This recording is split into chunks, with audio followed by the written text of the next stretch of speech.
बीरबल की खिचड़ी। एक बार की बात है, ठंड के मौसम में बादशाह अकबर और बीरबल तालाब के पास घूम रहे थे। बादशाह अकबर ने अपनी उंगली तालाब के ठंडे पानी में डाल दी। तालाब का पानी इतना ठंडा पानी था कि बादशाह अकबर की उंगली जम गई।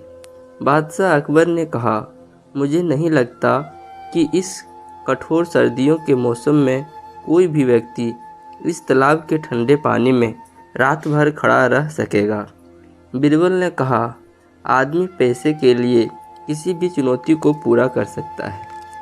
बादशाह अकबर ने एक घोषणा की कि यदि कोई व्यक्ति पूरी रात तालाब के ठंडे पानी के नीचे खड़े रह सकता है तो उसे 1000 सोने का सिक्का से पुरस्कृत किया जाएगा।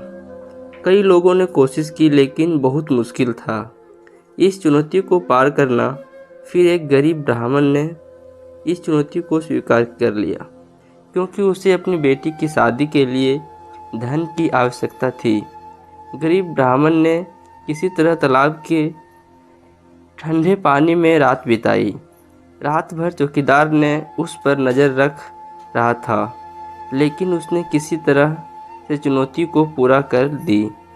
सुबह जब बादशाह अकबर से गरीब ब्राह्मण ने अपना इनाम मांगा तो बादशाह अकबर ने अचरज से पूछा, इतनी ठंडी रात में आप पानी के बीच में कैसे खड़े हो सकते हैं?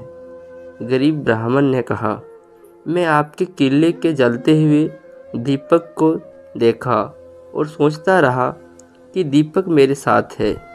इस तरह आग की लो ने मुझे ठंड से बचाया और रात बीत गई।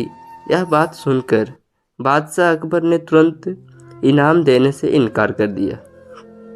बादशाह अकबर ने तर्क दिया कि उस दीपक की गर्मी से आप रात भर पानी में खड़े रह सकते हैं, इसलिए आप इनाम के हकदार नहीं हैं। बेचारा गरीब ब्राह्मण उदास मन से रोता हुआ दरबार चला गया। जब बीरबल ने यह देखा तो उसे बहुत बुरा लगा क्योंकि वह जानता था कि यह अन्याय गरीब ब्राह्मण के साथ किया गया था। उसने गरीब ब्राह्मण के अधिकार प्राप्त करने का निर्णय लिया। अगले दिन बादशाह अकबर ने दरबार में देखा कि बीरबल मौजूद नहीं थे तो बादशाह अकबर ने एक सिपाही को बीरबल के पास भेजा। जब सिपाही बादशाह अकबर का संदेश लेकर बीरबल के पास पहुंचा तो बीरबल ने कहा, वह तब तक दरबार नहीं आएगा जब तक उनकी खिचड़ी पक नहीं जाती। बादशाह अकबर ने लंबे समय तक इंतज़ार किया और जब बादशाह अकबर को नहीं रहा गया तो वह खुद बीरबल के घर पहुंच गए। बादशाह अकबर ने देखा कि बीरबल ने जानबूझकर खिचड़ी के बर्तन को आग से बहुत दूर पर लटका दिया। बादशाह अकबर ने कहा, बीरबल तुम मूर्ख हो जो खिचड़ी के बर्तन को इतना ऊंचा बांधा है।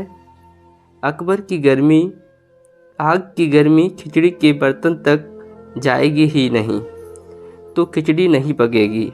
बीरबल ने कहा, हुजूर खिचड़ी पक जाएगी, आपको धैर्य रखना चाहिए।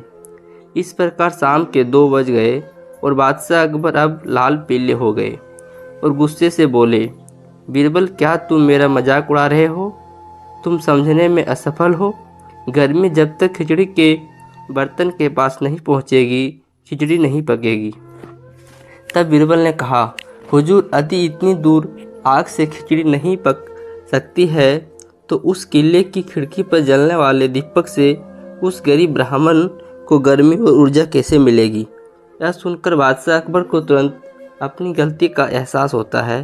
अगले दिन वह गरीब ब्राह्मण को बुलाते हैं और उसे 1000 सोने का सिक्का दे देते हैं। दरबार में बीरबल के गलत निर्णय को सही करने के तरीके की प्रशंसा करते हैं। इस कहानी से हमें सीख मिलती है, हमें कभी भी किसी के साथ अन्याय नहीं करना चाहिए।